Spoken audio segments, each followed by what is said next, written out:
కూటమి ప్రభుత్వంపై మాజీ మంత్రి మేరుగ నాగార్జున మండిపడ్డారు. కూటమి ప్రభుత్వం అధికారంలోకి వచ్చాక 5 లక్షల మందికి పెన్షన్లు తీసేశారని విమర్శించారు. ఇప్పుడు వారంతా రోడ్లెక్కారన్నారు ఆయన. తమ హయాంలో 67 లక్షల మందికి పైగా పెన్షన్లు ఇచ్చామని చెప్పారు. అర్హత ఉన్న ప్రతి ఒక్కరికి పెన్షన్ ఇవ్వాలన్న తపనతోనే తాము పనిచేశామని తెలిపారు. 4 రోజులుగా దివ్యాంగులు రోడ్డెక్కి గోస వెళ్లబెడుతుకుంటున్నారని మేరుగ నాగార్జున దుయ్యబట్టారు.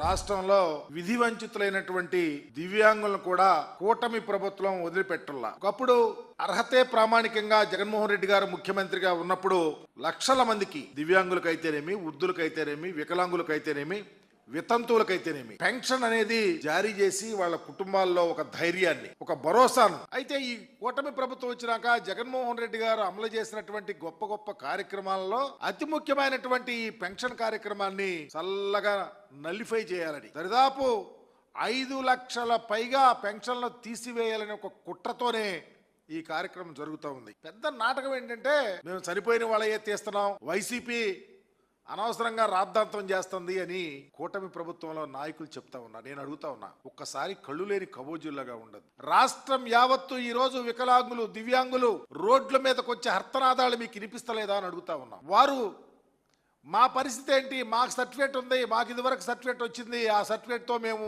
ఈరోజు అనాదిగా మేము పెన్షన్లు పొందుతూ ఉంటే అప్పడంగా ఈరోజు పెన్షన్లు ఆపేస్తే మా పరిస్థితి ఏందని చెప్పేసి ఆ రోదనలు వింటే మీకు అర్థమవుతుంది. మా ప్రభుత్వంలో దగ్గర 66 లక్షలకు పైబడి మేము పెన్షన్లు ఇచ్చాం. మీరు ఈరోజు దరిదాపు 5 లక్షల పైబడి పెన్షన్లు తీసేస్తానికి కార్యక్రమాన్ని రూపొందించుకు తీస్తా ఉన్నారు. ఈరోజు రాష్ట్రంలో విధి వంచితులైనటువంటి దివ్యాంగులను కూడా కూటమి ప్రభుత్వం వదిలిపెట్టల్లా. ఒకప్పుడు